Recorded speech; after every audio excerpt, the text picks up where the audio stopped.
The Avs have done a lot of dominating this year, but the best teams also need to know how to grind out ugly wins, and that's what happened here.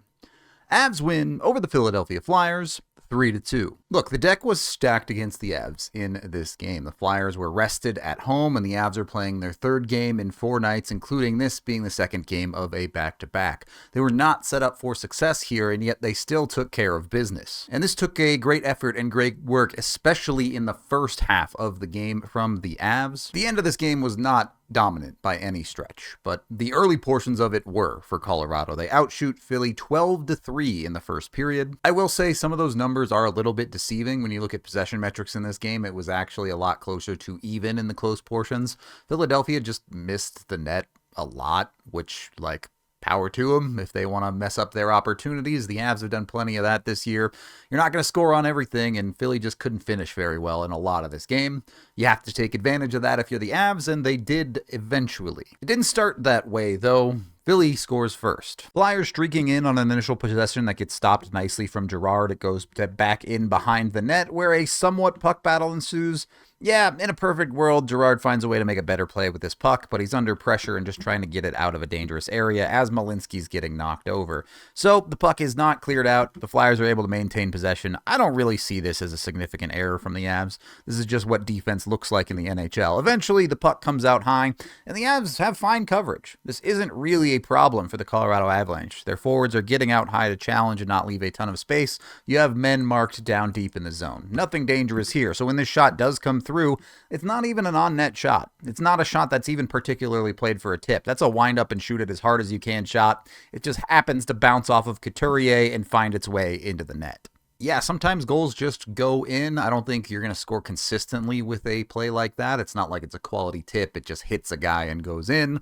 And the Avs really played decent defense on it. Stuff like that happens. You don't love that it happens in a Sega Baba and the Avs now have a hole to dig themselves out of. You're afraid of them running out of gas here. But the Avs apparently found an extra jerry can because the rest of the first period was them pushing the pace. And they would get that goal back before even the 10-minute mark of the first period. If there's someone who understands that you have to shoot the puck to get yourself back into games, it's Brent Burns. Flyers with comfortable possession behind their own net get challenged. Lehkonen comes in and forces a bit of a bad reverse on the play, and the Avs have half changed here. Some of their top line guys are out. They're also getting some third line guys out. Jack Drury recognizes the loose puck, goes and gets it, wins the battle, and then puts it back in deep, and all of a sudden the Avs have created a bit of a possession out of nothing. Nichushkin recognizes the Flyers are a little bit slow to get to him and has some space to work with, so he uses it, works his way up the wall. Not a big fake, but just enough of a fake to threaten this to go back to the point near him, which I guess is really the far point. And that forces Flyers a bit of an overreaction to go up out high. That opens up this lane, just perfectly slides open to get it to Brent Burns on the point near to the camera. He takes his time with that, though, and I will shout out Val Nichushkin here, too. He just came off the bench. A forward just changed for him, and he did nothing but sprint down to open this lane up and then go right to the net. That's what you do when you get onto the ice. Don't overthink it. Just do the simple play. Burns then finds his space, picks a spot, shoots it. Nuke, a good job of screening here. He is playing for the tip a little bit. He does not get it, but the Burns shot is so perfect that it doesn't matter. I think the Avs had a good mix of simple and complicated hockey in this game. You have someone like a Brent Burns just finding the space and shooting the puck, but you also have someone like Marty Necas skating around, doing nice things with the puck, not only on his own stick, but setting up beautiful plays. When things start to click like a pass like that for Necas, you start to understand the bigger picture. You still want him to more consistently make the perfect play or make the better decision if you can't make the perfect play, but Necas looked fantastic in this one. On the Burns side of things, he actually struggled quite a bit tonight, which we'll get into later, but that's okay. Even if you didn't have a great night, making quality plays and having some positives that actually mattered quite a bit for the Avs in this game makes up for some negatives too. The first period meanders on with a lot of neutral zone stuff. Again, the Avs outshooting the Flyers heavily, and it looks like it's going to be a 1-1 period, which you're kind of okay with on the road, but you know the Avs are going to struggle late in the game, so you would have liked one more. And then the Avs get a power play. And apparently miracles do happen because the Avs actually score a meaningful power play goal. Avs doing their typical perimeter power play stuff. I will say they get a little bit lucky here. Nathan MacKinnon tries the impossible pass that he often does, and it doesn't work, but it kicks off of a skate back out to Nichushkin. So the Avs are still in possession here because of a good bounce. Makar finally says, screw it, I'm shooting. He misses the net, but the puck rips off the backboards and shows up near the crease. MacKinnon is there, been in a good spot pretty consistently this year for things like this, but you see, a good job from the Avs for Nelson to also close the distance. You have multiple guys crashing, chaos happens in front, and somehow this puck just flips over the line. So you mean to tell me the way the Avs score goals on the power play is not passing the puck around for over a minute and then trying to make the perfect shot? It's actually just throwing the puck on net, crashing said net, and slapping at a puck? Man, who could have seen that coming? They don't all have to be pretty, boys, and this one was a dirty one, but they count all the same. An actual successful day on the power play feels like once in a blue moon for Colorado, so take it. I'm not even going to ask you to learn from it. Just take it and win this game. So a lead is very nice. The Avs get to play from ahead after the first period, and hopefully they can survive this on their legs. It gets a lot easier to survive, though, when you score quickly in the second. I love the patience on the Avs breakout here. Taves is going to just kind of walk his way out. Doesn't force anything, doesn't see anything he likes, so he doesn't try to turn over a puck, essentially. That's what you're destined to do when you're trying to fire pucks into spots you shouldn't. Instead, he defers to Makar. He forces the Flyers to put another forward up on the ice to challenge him, and that opens up space so they can get through. Drury with a little leave back to Taves to get across the blue line, and the Avs have turned what was a slow breakout into a quality successful one. The Flyers back off a little bit hard. They get a little bit awkward with Olofsson coming down the middle, which leaves enough room for Val here. Taves makes a nice pass across to hit him. Good little bit of sauce on it to get through. It does touch Olofsson, but, you know, sometimes you get a free point. That's life. And Nichushkin does not hesitate. Fires a puck, and it's a perfect shot, bar down. Nichushkin is just so consistently effective for the Avs. He's not going to score every night. He's not even going to play every night. He has consistent injury issues and his off-ice stuff, which, for the record, as far as I know, seems like he's solved all of that. But across the course of his Colorado career, he's not in the lineup a ton, but when he is in the lineup, he does exactly what the Avs need in any given situation. There are players that help raise your ceiling, the superstars of the world, the MacKinnons, the Nichuses, the Makars. The sky is the limit with those guys.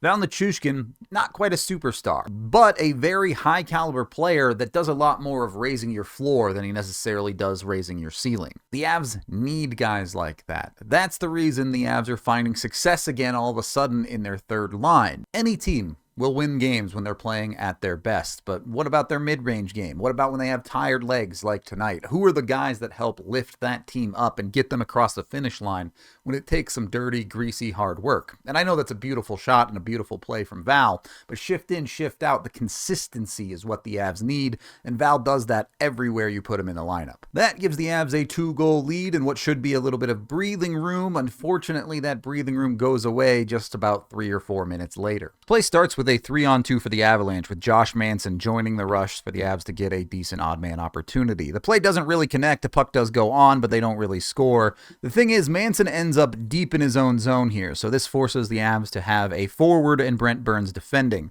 They almost make this play work. Brock Nelson almost gets enough of that puck right there, as well as Brent Burns almost gets enough of that puck right there. But the puck gets through, and with both of them beyond the red line in the neutral zone, this is now a clean breakaway as Burns gets caught here. And this is maybe not the greatest goal from Blackwood, but it's a breakaway. Things happen to goaltenders there. It's a nice little slip shot from Konechny. This is becoming a pretty consistent problem for Brent Burns, not only like across the course of the season. In this game, there was another play where the puck gets in behind him and he gives up a clean breakaway.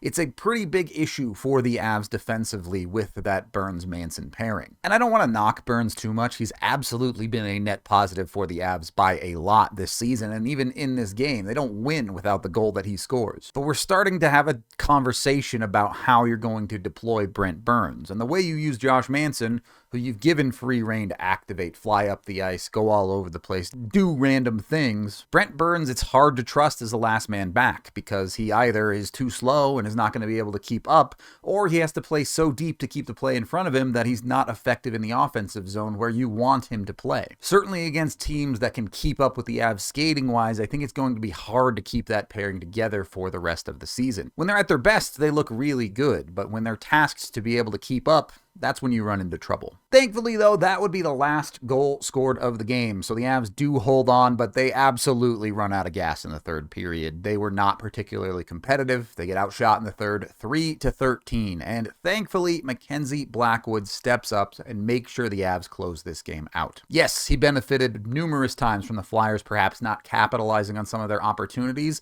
but he also made a couple of fantastic saves, including some breakaways given up by the Avs, and most importantly, in the third period, Trevor Zegras gets a penalty shot attempt. He's one of the best shootout guys in the league. In fact, I think the best shootout guy in the league, and Blackwood manages to make the stop. The Avs hold on, they get a win, they win both ends of the back-to-back, which not only recovers a road trip that started off with a clean loss, but gets the Avs vibes back to where they should be. They can win every single night, even when the deck is stacked against them. You do not have to dominate to win. You just have to find the right combination of effective play, and that's what the Avs found. There is exactly one team that is competing with the Avs this year, and they happen to be in their division in Dallas. The Avs sit at 48 points. Dallas sits at 45. The Avs do have a game in hand there, but those two teams are it. There are no other team that have even broken the 40-point barrier yet. So you're in a fight 1v1, essentially. The Avs got to go out and keep winning to keep their lead in the NHL.